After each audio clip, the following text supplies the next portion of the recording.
recap, Gary talked to you about a very effective strategy of raising capital, and that's, creating those alliances through a Reg D, making sure you're above board in all the laws, because you can go to prison for it.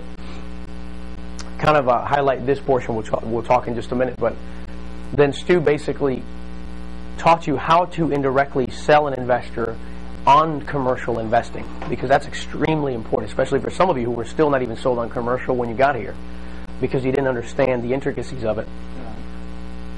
It is on. Yeah.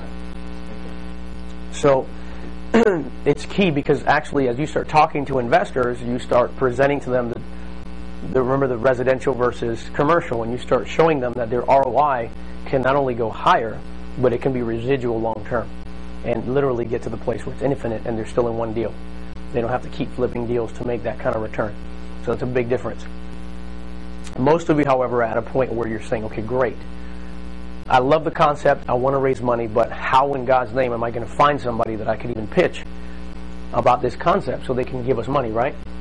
And so what we're going to talk today about for a little while is we're going to show you how to source out and find investors that you can begin to show the strategies that Stu taught you, and then ultimately bring them to the table so that Gary, Stu, myself, and some of the other partners will be able to present to them professionally and open the door so that you can invest as a co-sponsor with us.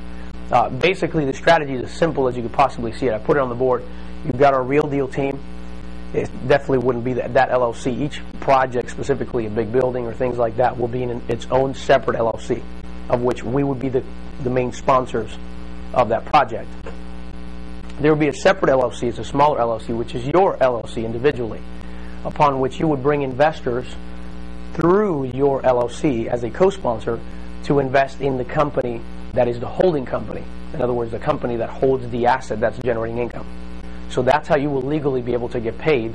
And so that's a strategy that we're going to walk you through and we're going to work with you on, that our team has already put together. So that's pretty much what we call done for you. The real work comes in you connecting with investors and ultimately getting to the place where we can do a presentation and raise the capital so that you can actually get in the game. Okay? So this is going to be crucial for you to really start getting the value that you want to get in the game so that you can close deals. Okay?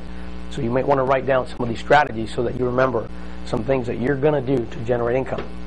Now, the first thing I'm going to share with you before I go into some of these strategies of finding investors is you've got to remember that commercial isn't quite like residential, in that you can just advertise certain things about residential that you can't in commercial, because then you're violating SEC regulations, right?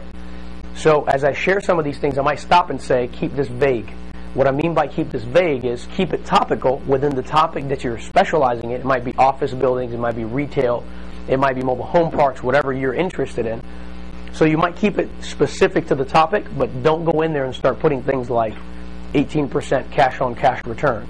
We're looking for investors to invest with us, and we will give them a rate of return on their money, because right there, you are already breaking the law.